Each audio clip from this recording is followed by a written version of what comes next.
当恐怖游戏只剩我和我哥，系统却提示变态杀人狂还活着。望着我哥那双无辜的眼，我吞了吞口水，犹豫道：“哥，你别装了。”我哥闻言歪头一笑，下一刻他真的不装了，从身后掏出锁链，冲我露出獠牙：“到你了，宝贝。”弹幕却在刷屏，哥哥喊他宝贝，呜呜，他超爱，呜呜，宝宝哭起来真像一块可爱的奶油小蛋糕。想让哥哥的大锁链充满宝宝的身体，然后再狠狠顶碎宝宝的哭声。我的命不是命吗？我哥失踪的第10年，我在院子的玫瑰花树下挖出了他的尸体，还没来得及悲痛，就被拉进了恐怖游戏。耳边及时响起冰冷的电子音，玩家朱科林进入游戏。人群中隐藏了位变态刽子手，请玩家务必小心。游戏通关条件：找出通往游戏大门的钥匙。游戏规则猝不及防地钻进了脑子，我站在原地发愣，还没来得及反应。下一刻，眼前的迷雾向两旁拨开，映入眼前的是一扇带锁的门扉，锁链的周围爬满了滴着鲜血的荆棘，阴森可怖。脑海中及时响起一道冷漠冰冷的嗓音：既然最后的玩家也登场了，游戏开始吧。他说完这句话后，原本静宁的空气倏地活络了起来，耳边响起一道女声：“你还好吗？”眼神渐渐清明，路径两侧的迷雾中走出一位穿着白色睡裙的柔弱女人，正担忧地看着我。顺着她的视线低头看去，原来指尖不知道什么时候被荆棘划破，正在冒着血珠。我抽回手，冲她摇了摇头：“没事。”那怎么行？说着，她撕下一片裙角，厚厚缠在了我的整个手掌上，布料缠了一圈又一圈。她手指飞快地打结，期间还抬头看了我一眼。新玩家，我瞪大双眼盯着女人夸张的包扎手法，一时间都说不出话来，只是愣愣地点头。她勾了勾唇，下一秒手心突然一凉，我低头看去，才发现左手手心里多了一把刻着精致图样的匕首。她眨眨眼，用仅我俩能听到的声音说：“防身用的。”我有些犹豫，上一秒我还在自家院子里挖出了失踪哥哥的尸体，下一秒就到这个处处透着奇怪的鬼地方。尽管面前的女人对我表露善意，我也不能完全信她。见我犹豫，她声音微顿：“放心，我不会害你的。看你面生，不像是老玩家，这匕首你收着，说不准还能救你一命呢。要是我妹妹还活着，估计也就你这么大。对了，我叫阮若离，你呢？”女人根本不给我拒绝的机会，犹豫了几秒，我还是收下了她。谢了。朱科林。收下匕首后，我俩都十分默契的没有说话，而是转过头打量起前方透露着诡异的古堡。从我跟阮若离的位置看去，周围都被迷雾遮盖，只有脚下这条连接古堡大门的石子路在迷雾中透着妖艳的红光，仿佛在刻意引导我们。女人眉毛一挑，冲我一笑：“走吧，进去瞧瞧。”随着大门的推开，大堂里只有3个穿得休闲舒适的男大学生正在相互攀谈。见我们进来，其中一位梳着3-7分逗号刘海的黑衣男生眼神一亮，快步走到我们面前，将我从头到脚都打量了个遍。他眼底尽是好奇，喉咙里还时不时发出疑惑声。在我即将爆发之际，他冲我露出相当标准的8齿笑：“哟，稀奇，小妹妹，看你的样子才刚成年吧？你是怎么进来的？难不成犯了吃奶罪？”此话一出，逗号男身后的2个男生顿时笑出了声。谢谢。有被冒犯到？我皱了皱眉，感觉很莫名其妙。他说的每个字我都认识，但组合在一起，我却听不懂他在说什么。唯一确定的是，不是好话。刚想跟他做个友好交流，一旁的阮若离率先身形一动：“宝贝，借用一下。”他抽出我手中的匕首，将它抵在男生的胸口上，大有男生再多说一句，女人手中的匕首就会刺进他胸膛的意思。周路，你话那么多，小心这个副本系统选你当主角哦。他笑容顿时一僵，连忙后退。哇哇，小梨子，你的嘴还是那么毒。逗号男神一脸幽怨，一眼不错地盯着女人的侧脸。女人充耳不闻，只是将匕首又重新塞回了我的手里。她淡淡睨了男生一眼，然后转头冲我说：“收好它，下次再遇到这种嘴贱的，直接用它划破他的喉咙。”我弯了弯唇：“好。”被骂是狗，周路也不生气，而是一脸惊讶：“天哪，小梨子，你竟然把上个副本花高价兑换的匕首给了这位吃奶玩家！我当时求了你那么久，你都没给我。”呜呜。男生捂住胸口，做伤心状。小梨子，我真伤心，明明咱俩也算是老朋友了。女人冷笑：“我跟一直拖我后腿的蠢货可不是朋友。”周路刚要反驳，那道冰冷的电子音再次响起：“欢迎进入副本玫瑰酒店，玩家将在这里展开一场为期10天的游戏。当前存活玩家11人，午夜12点即将来临，天亮之前，请玩家务必扮演好自己的身份。你的身份：一名在旅游途中欲勾引自己哥哥的纯情女高，由于放学后发现自己心爱的哥哥接受了别的女生的同游邀请，你被极度冲昏了头脑，连衣服都来不及换就偷偷跟踪了哥哥。在定位器的指示下，你来到了玫瑰酒店。今晚你要做的是亲吻你的总裁哥哥并表白。随着扮演身份的下达，每人脸上都露出了一副古怪的表情。除了周路，周路露出一副如释重负的笑，哈，小梨子，你猜错了，这次的主角可不是我哦，脸色那么臭，该不会是你吧？你看错了，我的脸一直都很臭。是吗？见阮若离不搭腔，周路又转过头来笑嘻嘻问我，小妹妹，主角是你吗？我嫌弃地推开她的脸，别再叫我小妹妹，我要是努力，再过几年没准都能把你生出来了。周路一脸不信，就连阮若离都转过头看我，你在开什么玩笑？你是打算从细胞时期培育我吗？我无奈地对上周路瞪圆的眼，你看我像在开玩笑的样子吗？我的角色是高中生，我现实中又不是。我哥是在我成人礼的第2天失踪的，如今10年过去了，我又怎么可能还是个高中生？这怎么可能啊？系统只会匹配年龄相仿的角色给玩家，你肯定是刚成年就……还没说完，一旁的阮若离看不下去了，捂住了他的嘴，闭嘴吧你，大人的事少打听。什么大人的事？这是我们的事。眼见他们2人又要有吵架的趋势，我有些头疼地拉开他们，并抛出另一个话题，你们看上去很避讳当主角，是有什么原因吗？周路脸上露出一丝诧异，他与阮若离相互对视一眼，这你都忘了？那当然是因为非常的凑巧，在他们刚要开口解释的时候，沙发后蹭地冒出一位中年男子，离沙发最近的那俩男生吓得身体一抖，我靠，吓我一跳，走路都不带动静的嘛。中年男子穿着厨师服，神色恍惚，脸色极差，脚下虚浮，跟鬼似的向我们飘来。他嘴中还在念叨，我是律师，我可是律师，你们这是犯法的，有种就跟我面对面，你们这些怪物凭什么将我关在这里？根据刑法第237条，非法囚禁他人或剥夺他人人身自由的，将处3年以下有期徒刑。突然他面色变得扭曲，猛地拨开我们，冲下台阶，径直跑向路径尽头那扇爬满荆棘的铁门前。古堡距离那扇铁门只有10几米的距离，男人的每个举动都被我们尽收眼底。阮若离见状冷冷说道，蠢货。周路站在台阶上喊，喂，老家伙，要是想活命，我劝你最好不要碰那扇门。男人置若罔闻，依旧发了疯似的扯着门上的铁锁，连双手变得血肉模糊都没发觉。疯癫男人语调急速拔高，你们跟他们都是一伙的，老子才不信。还未说完，那爬满整个门扉的荆棘条突然簌簌抖动，还来不及反应，便将他整个人牢牢箍住。男人狰狞的面上爆出青筋，随着他喉咙里发出的最后一声呜呼，男人成了一堆碎肉，糜烂的肉块掉落一地，猩红的血液渗入地缝。众人望着突然发生的意外，陷入诡异的寂静。更诡异的是发生了，那些带着猩红血液的碎肉竟一点点地被那些荆棘条吸收，直至完全消失。我皱了皱眉，不知道是不是错觉，路径两侧的迷雾越来越重了，连周围的空气都变得阴冷起来。别看，一旁的阮若离突然意识到什么，然后伸出手捂住了我的眼睛。然而这一幕早已被我收之眼底，我拍拍他的手背，示意我没事。这一幕意外的并没有让我感到害怕，相反让我冷静下来。看来要想走出这个大门，必须要找到那把钥匙。游戏刚开始就有人死亡，看来这个副本的演员不太聪明。是啊，不过我们的视角好像个高中生，他应该就是这个副本里的主角了。但好像还是个新人演员，希望他不要死，不然就看不到我家阮宝的表演了。那这位新人演员也太倒霉了吧，刚进来就被选为主角。脑海里又再次出现系统之外的声音，随着声音的相互交叠越来越多，最终竟转化成了弹幕飘在眼前。从他们的话语中不难判断，我们应该是在进行一场恐怖游戏的直播，而我们都是直播中的演员。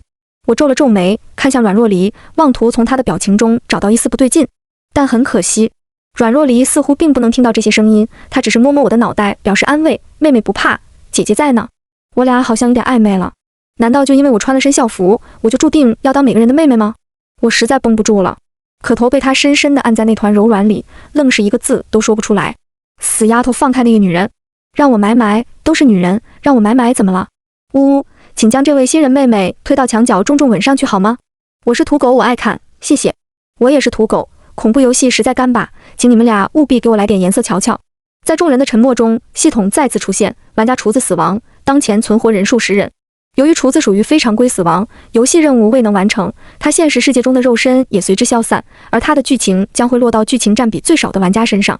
玩家需在剩下的10名玩家中找出今晚与你演对手戏的演员，若失败将会直接判定为游戏通关失败，原地抹杀。温馨提示，刽子手每晚只杀1人，若你不幸被他看上，或许大叫吸引别人的注意也是个不错的办法呢。此时此刻，系统冰冷的声音敲击着在场每个玩家的心。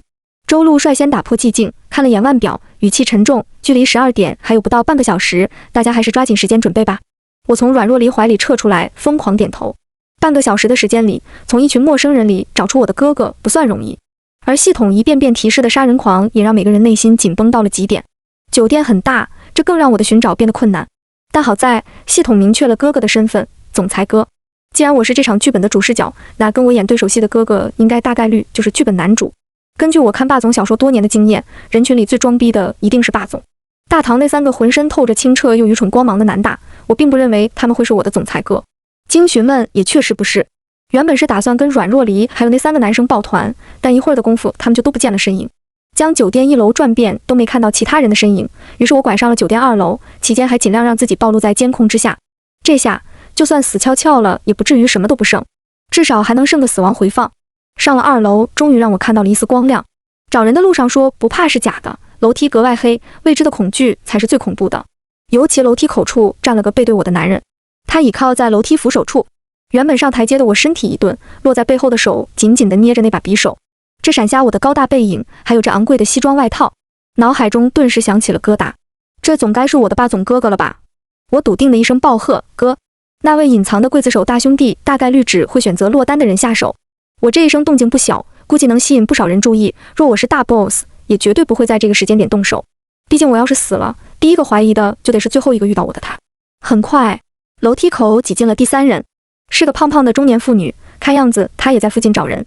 她探出脑袋，眼神露出凶色：要死啊你！不去找人，在这鬼叫什么？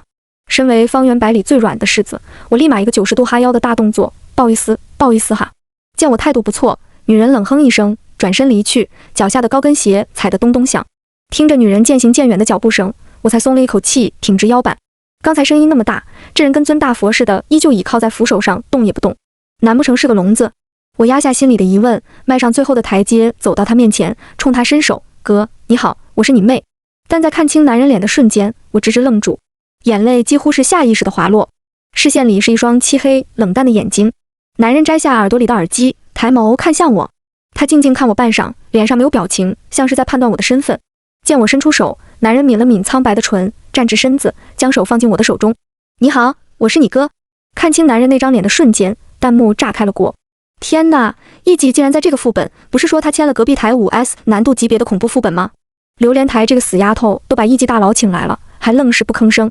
艺伎，10年前他不是考核成功晋升成玩家了吗？怎么又跑回榴莲台当演员？虽说现在众恐台和榴莲台的参演人员统称玩家，可谁都知道榴莲台的玩家获得的资源和奖励可是最下等的呀。以艺伎的咖位，怎么可能来榴莲台？拜托，艺伎咖位再大，也只是个玩家，他根本没有选择的机会，好吗？看着弹幕里的激烈讨论，我的心脏宛如被一双大手攥紧。看来我哥失踪的10年里，一直都在这个所谓的副本里做演员。我很确定眼前的男人就是我哥，可他似乎并不认识我，或者说他不想认我。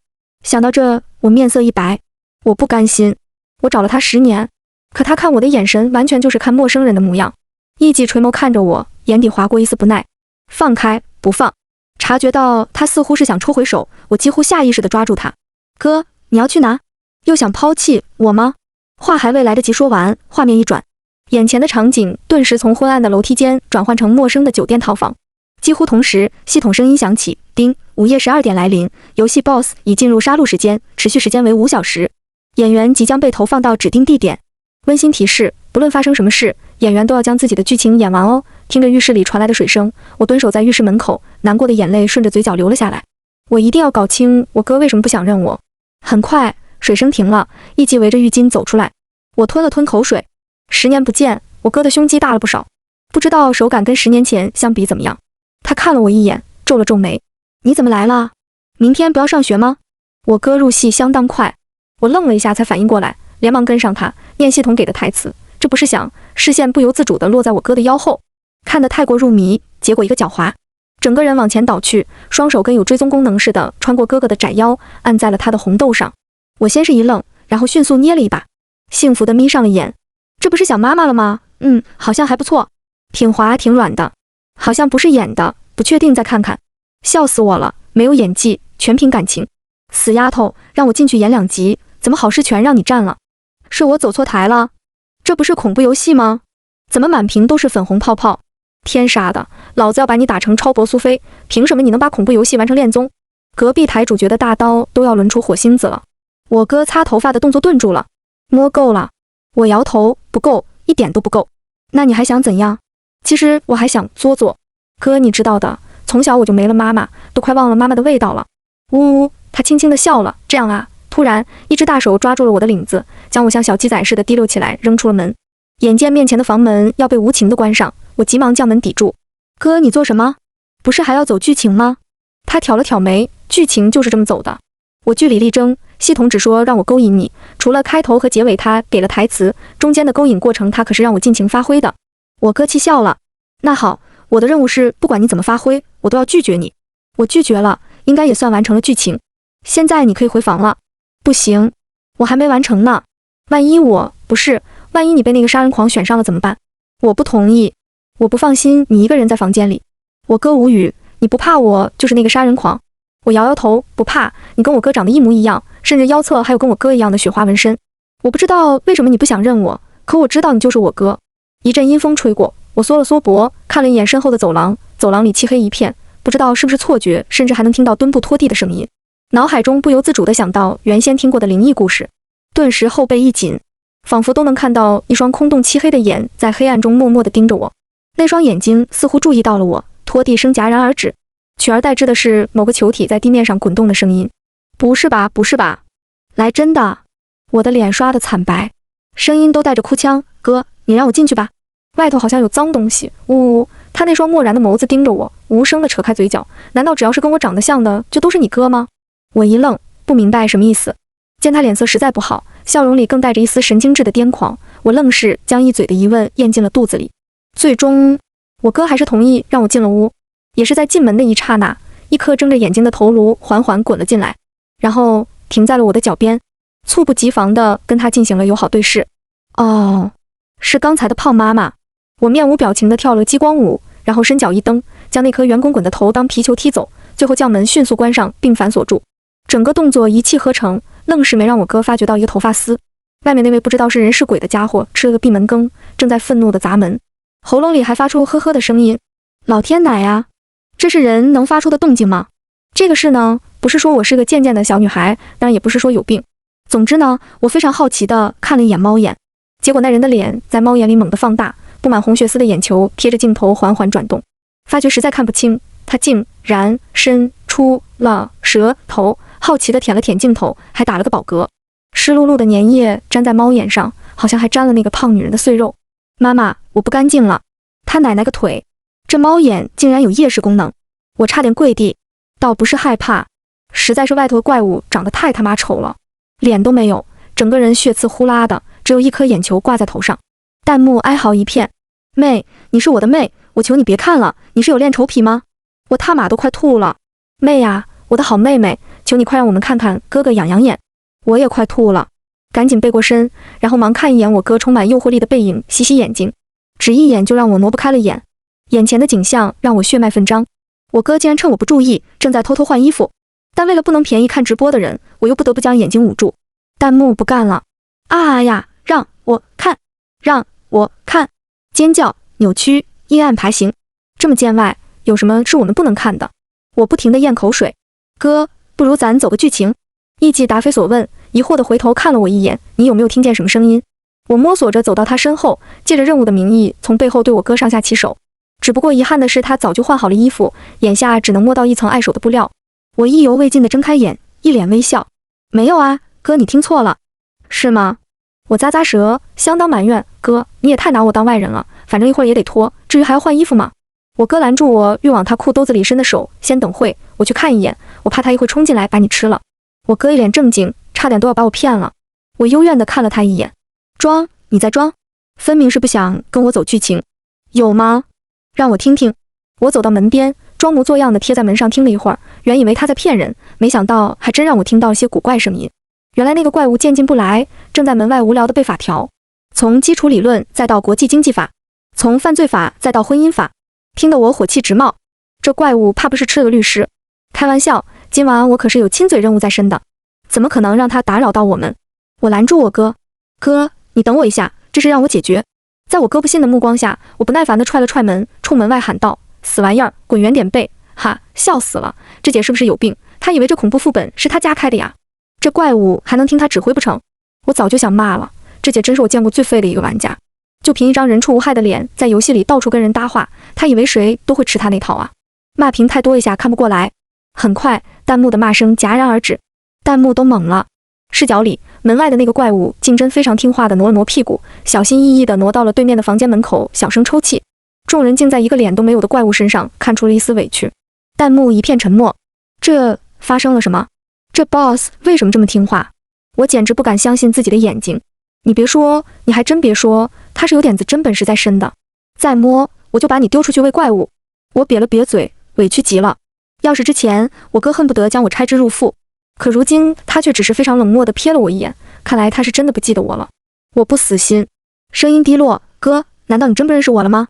他深深看了我一眼，微微一顿，然后非常直白地扑灭了我期待的火苗，不认识。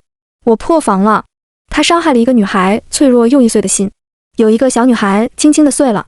我手抖了抖，很快，我哥的面颊上多了一道红彤彤又非常醒目的巴掌印。卧槽，什么情况？宝子冷静啊，宝子，天都快亮了，你还有剧情没走啊？我找了他10年，甚至不久前还挖出了他的尸体，我整个人都差点碎了，好不容易在这里找到了他，结果他还说不认识我，这让我怎么冷静？冷静不了一点。其实打完我就后悔了，尤其是房间安静极了，场面一度降至冰点。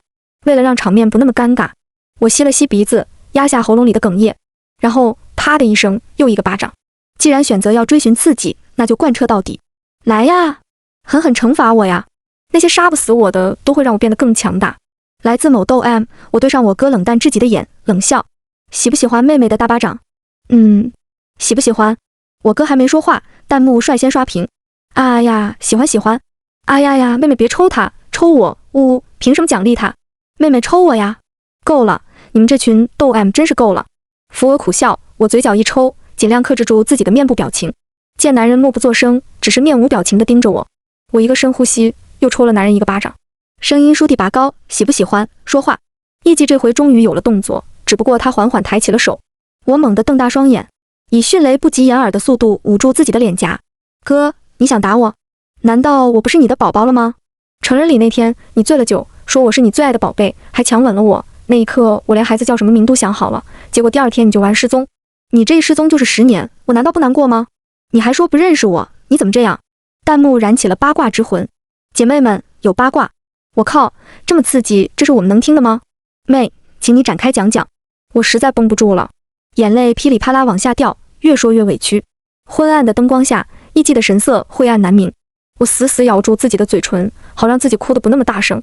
啊呀，宝宝，你是我的宝宝。宝宝水汪汪的眼睛，好可爱。呜，宝宝你真是一个可爱的小蛋糕，果然人一旦弱小，干什么都是可爱的。你们都没发现，刚才宝宝抽哥哥的时候脸都在颤，哎呀，好想咬上一口。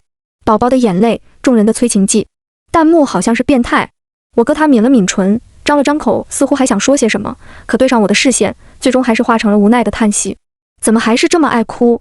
他轻柔地用指腹擦去了我眼角的泪。我喜欢，只要是你给的，我都喜欢。弹幕彻底疯了，怎么把哥哥打爽了？我死了！姐妹们划重点，跟喜欢的人表白等于给他最喜欢吃的嘴巴子。楼上姐妹，你是懂划重点的。我也疯了，在心脏的剧烈跳动中，不清不楚地完成了我的剧情任务。只记得我哥的唇很软，伴随着一阵白光，我回到了自己的房间。弹幕还在疯狂刷屏。拜托，这才刚开始就亲上了，到后期床不得干他了。我心都要碎了，我是我家哥哥的梦女啊。什么你哥哥？那是人家朱柯林的歌。我查了演员背景，朱柯林就是艺伎现实中的妹妹。不是吧？那岂不是他们曾有断不为人知的故事？兄妹在副本里团聚？这是剧本都写不出来的呀！好感人，感人个屁呀！你们都忘了进入副本的条件了？那可是犯了罪的人才会被扔进恐怖游戏当演员，说不定他们头上还背着好几条人命呢。我不管，我没素质，我就要磕。你们真是饿了，什么都吃得下。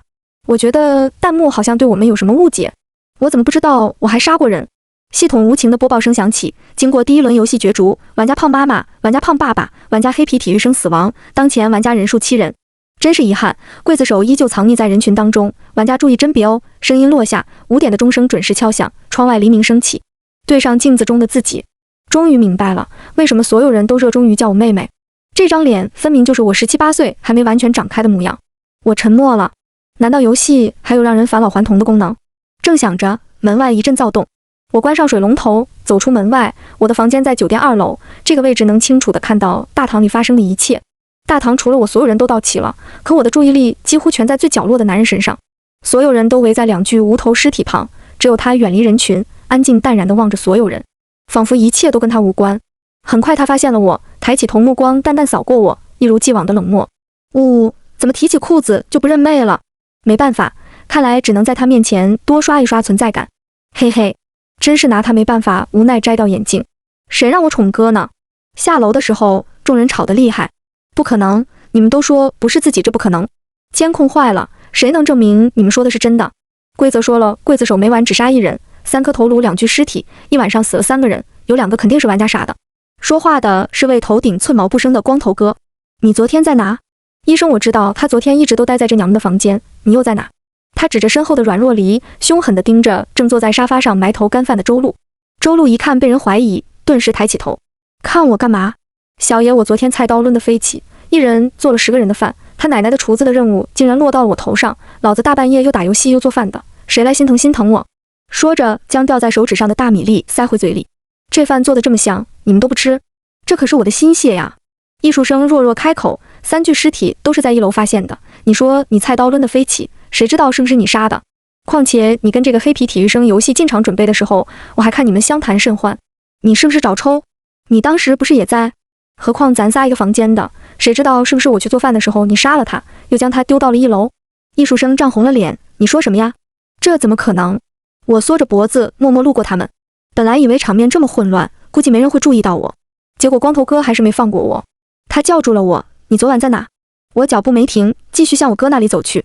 光头哥见被我忽视的彻彻底底，自尊受到了打击，脸色黑得跟锅底似的。那女的站住！我依旧没理，走到我哥面前，哥，你怎么看见我都不理我？你好无情！我哥只是寡淡着一张脸，默默看我不说话。无聊的我开始把玩起我哥修长骨节分明的美手，不知道想到什么，然后忍不住老脸一红。你脸红个泡泡茶壶啊！实话实说，妹，你是不是想到什么不能播的画面了？我轻咳一声，竟然被发现了。光头径直冲我走来，居高临下的低头看我，从这个角度都能看到他的双下巴。我跟你说话呢。你说什么？不好意思，没有听到。他咬牙重复，我说你昨天晚上做什么了？头上灼热的目光仿佛都能将我戳个洞。不耐烦地皱了皱眉，真是麻烦，都打扰我看我哥了。无奈之下，我叹了口气，将手指伸入我哥的五指间，抓起他的手，在众人眼前晃了又晃，迎上光头哥的视线，露出大白牙。我吗？我当然跟我哥在一起啦，至于做什么，当然是做啊。不会吧，不会吧，难道你没有哥哥跟你亲亲吗？你好可怜。光头哥的脸色红了又黑，黑了又红，好生精彩。好几个人忍不住笑出了声，气得光头哥冲到我面前，抓住我的衣领就想抽我。臭娘们，你他妈怎么跟老子说话呢？巴掌当然没能落下，因为被我哥拦住了。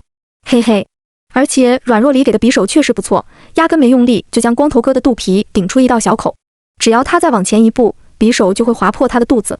周路忍不了了，走过来将吃到一半的米饭一把扣在了光头哥的油光发亮的头上，嘴上骂骂咧咧，有完没完，还让不让人吃饭了？阮若离淡淡开口，与其质问别人，不如问问自己。贼喊捉贼的人我也遇到过不少。此话一出，光头哥的眼神顿时变了。我哥也站在了我面前，挡住了光头哥的视线。我从我哥身后探出头，一脸笑嘻嘻，光头哥，你确定你要在这里动手吗？实在不好意思，人缘太好了，你好像打不过我们。他不甘心地抽回手，一整个落荒而逃，走前还深深地看了我一眼。光头走后，我从后背抱住我哥，将脑袋埋进他充满安全感的后背里。哥，我是做错了什么？为什么你都不理我？回应我的是一片沉默。好吧，不理我也没关系，只要看着你，就算是冷屁股我也心满意足了。哥，你不知道，我做了个梦，梦里我在扛水泥，一扛一麻袋，一扛一麻袋，工友都夸我力气大，可我瞬间哭了，因为我扛得住任何东西，就是扛不住想你。明明只分开了几分钟，浑身上下的每根汗毛都在说我想你。哥，你想妈妈吗？或者说看得出来我想妈妈了吗？我趁众人不注意，偷偷将手钻进我哥的衬衫里，故意按了按我哥的豆粒，感受我哥他浑身僵硬，耳朵红了又白，白了又红，我忍不住勾起嘴角，故意问哥，你耳朵怎么这么红？他呼吸紊乱了一瞬，又恢复了平静，最终默默戴上耳机，拿着那台小破收音机，然后一声不吭地上了楼。我哥他好可爱，我好爱。众人都没眼看，无语的望天望地望尸体。周路一脸嫌弃，你怎么这么甜？你难道看不出来他在吊着你？我立马反驳，你懂什么？他是我哥，我哥吊我怎么了？他怎么不吊着别人？他吊我说明他爱我。你就是嫉妒我有哥哥。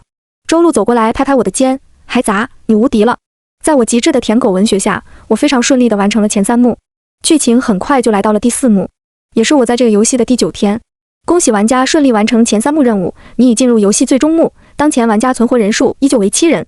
前情提要，在你跟哥哥表白后，他强硬地拒绝了你，并迅速跟温柔女在一起。伤心过度的你选择跟答应艺术生的追求，却没想到意外得知哥哥也喜欢你，不跟你在一起，仅仅只是因为你2人是兄妹。因此，今晚你的任务是囚禁你的哥哥。很快我就被传送到了我哥的房间，可意外的是，我扑了个空，今晚他并不在房间里。此时，门外响起急促的敲门声，我看了眼猫眼，只看到一片漆黑。我几乎立马判断出这不是我哥，于是我压低呼吸声，没有出声。但外面的人并不打算放过我。砰！剧烈的砸门声响起，很快门被砸了一个拳头大小的洞，一只眼睛紧贴着眼洞，正探查屋内的情况。我紧贴着门边，不敢出声。见里面没人，外面的人似乎已经打算放弃了，才怪。下一刻，一双布满纹身的手臂伸了进来，然后啪嗒一声，门锁开了。我没有任何犹豫，用手中的匕首将这人的手臂整条砍下。天杀的是谁说今天的剧情将会黄得很刺激？是我打开的方式不对，怎么一来就是血腥场面？破案了，这大花臂不是那光头还能是谁？我就说这游戏的大 boss 不可能是哥哥，不然以哥哥的身手早杀疯了，根本不会留这些人走到最后。可是光头为什么只追逐柯林，都不追别人的？我也很想问，这光头怕不是嫉妒我头发太多？伴随着手起刀落，门外响起惨叫，也是这一下让我争得了一丝逃跑的生机。我翻窗而出，跳到了2楼的阳台上，躲了进去。这房间是酒店2楼走廊尽头的房间，房门以及阳台全被荆棘封得严严实实的，都知道这荆棘的厉害，这间房间也就成了大家心照不宣的禁地。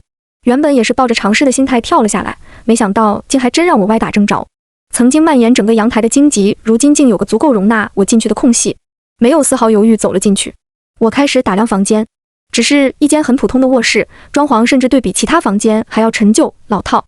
不明白系统为什么要将这间房间封锁起来，而且这房间明明没有住人，屋内却一尘不染，干净的让人后背发凉。还没想明白，身后响起某种黏糊糊的液体在地板滑行的声音，我简直欲哭无泪，甚至不用回头都知道是谁。回头一看，果然是他，怪无语的泪，你怎么又来了？身后传来弱弱的声音，姐姐今天还没有听我背书。这只怪物自从第1幕被我骂了一顿，每天午夜后都会来找我背法条，不听他背就会在我耳边发出难听的哭叫声。这几日里，我被他灌输了无数条法律常识，有时我都怀疑我踏马进了个普法综艺。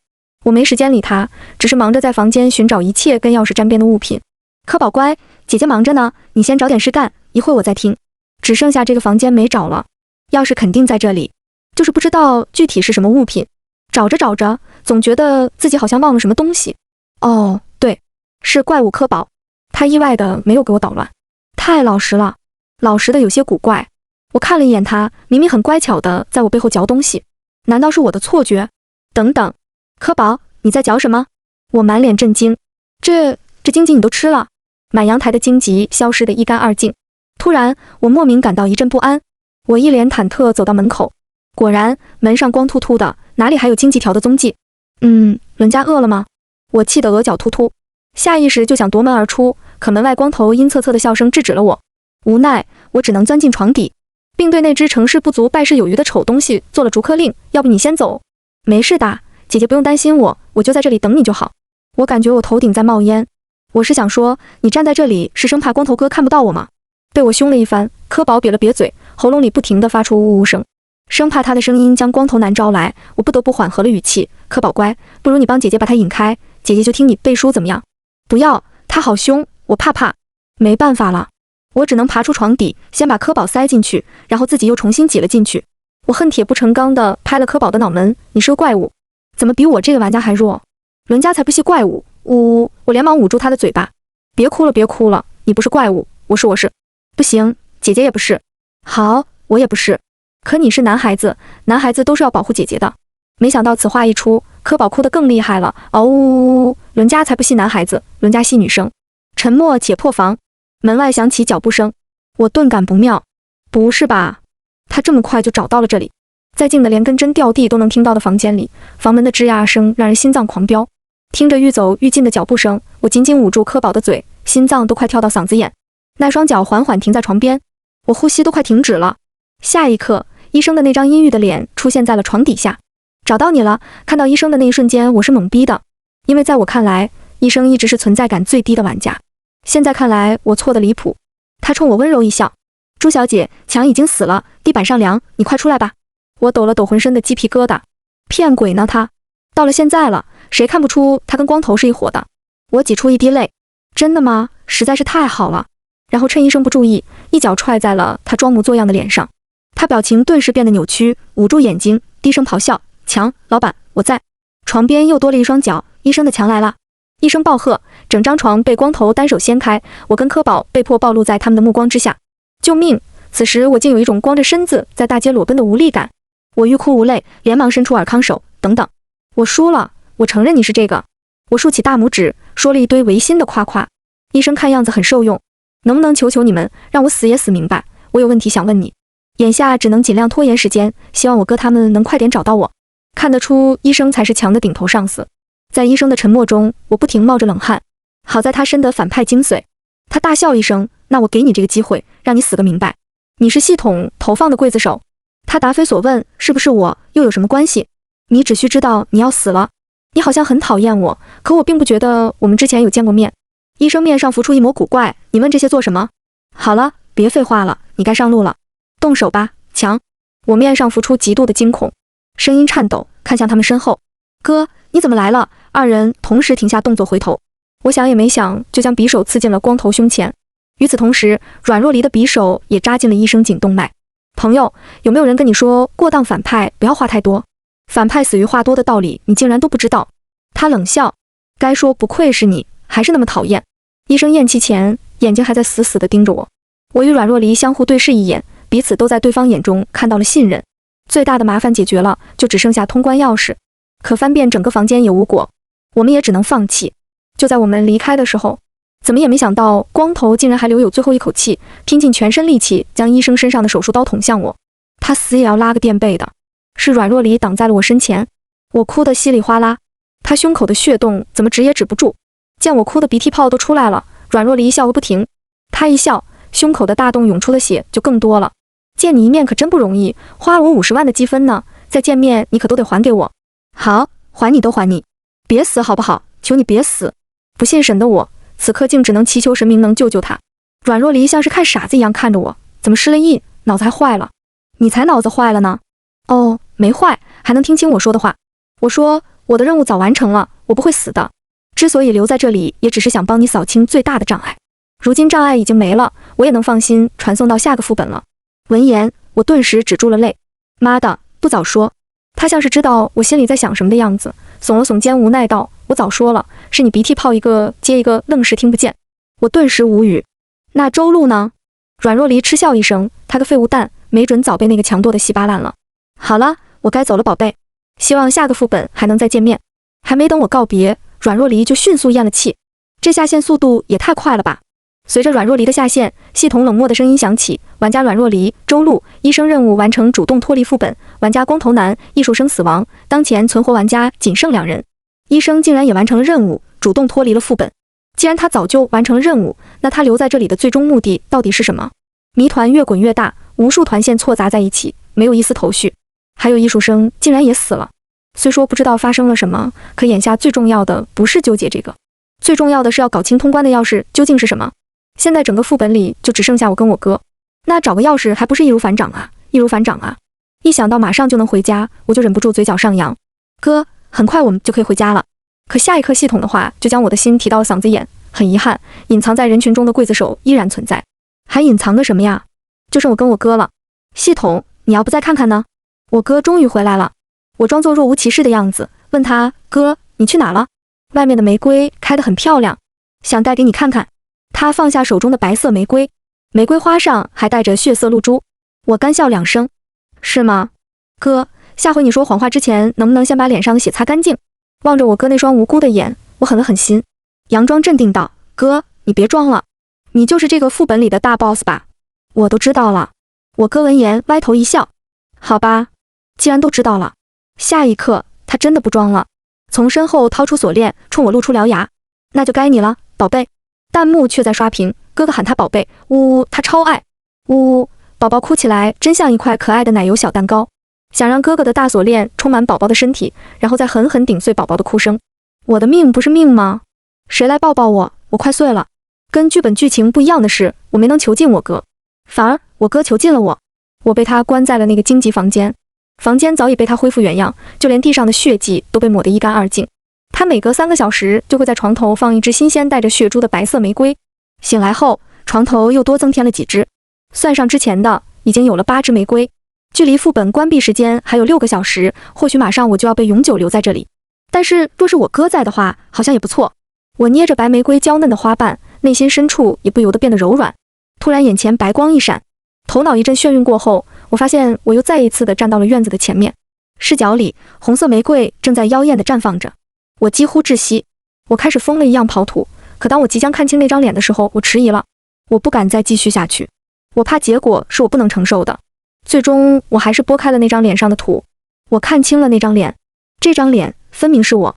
我跌坐在地上，根本不敢相信眼前发生的一切。怎么会这样？眼前的场景又开始变化，一个个人脸从面前闪过。我看到我穿梭在一个个副本里，看到我平静无波的眼神到渐渐染上情绪。我看到了阮若离、周露，还有一个个玩家的脸。我还看到了王位上的主神，他长着跟哥哥一样的脸。主神不需要情感，所以他丢掉了心脏。心脏被爱慕主神的女孩偷偷捡去，并在女孩的照顾下重新长成人的身体。她长得很快，她怕自己的样子被女孩嫌弃，于是引入黑暗。很快女孩遗忘了她，她由于过度思念又重新出现，并以哥哥的名义陪伴在女孩的身边长大，却在女孩成人礼那天又失去了她。我想起了一切，也想起了那天发生的事。哥哥醉酒表白之后，主神就降临到了我的面前。亲爱的，你太让我失望了。你用积分换取自由，我答应了你。可是你怎么能背叛我，爱上别人？我的东西即便是死，也不可以爱上别人。即使那人是我的心脏。他将匕首刺进了我的喉咙，很快我就因失血过多死亡。我是主神所创造的，理应由他收回。可他不该将罪责推到我哥的身上。审判庭以监控和指纹为由，以艺伎过失杀人罪将他投放至副本赎罪。终于在第10年，他用他的自由换取了我的重生。原来我哥从始至终都没有抛弃我。光怪陆离的场景让我头痛欲裂，我几乎快要分不清现实和梦境。我看见我哥的身影就在面前，我压下内心的不安和躁动，跑过去抱住他的腰。哥，这不是梦对不对？你真真切切的在我眼前，我不想走出大门后看到的是一具冷冰冰尸体的你。你没有失去自由，也没有死，对不对？我得到的是一片死寂的沉默，绝望压得我几乎喘不上气。我几度要崩溃。你该让我死的，你让我如何面对一个没有你的世界？艺伎轻轻将我推开，将玫瑰放到我的手中，在我的额头落下克制的吻。你该离开了，我们还会再见面的。我将玫瑰插在荆棘门上，刹那间，无数欢呼声响起。叮，玩家朱科林任务完成，游戏大门已打开，达成成就，以血浇灌。拥抱一朵玫瑰是需要勇气和耐心的，这份勇气和耐心，艺伎小心翼翼地追逐了10几年，如今该换我来爱他了。可是，哥，你还愿意等我吗？通关高级别难度副本，您将拥有面见主神的权利，你是否愿意继续接受挑战？我愿意。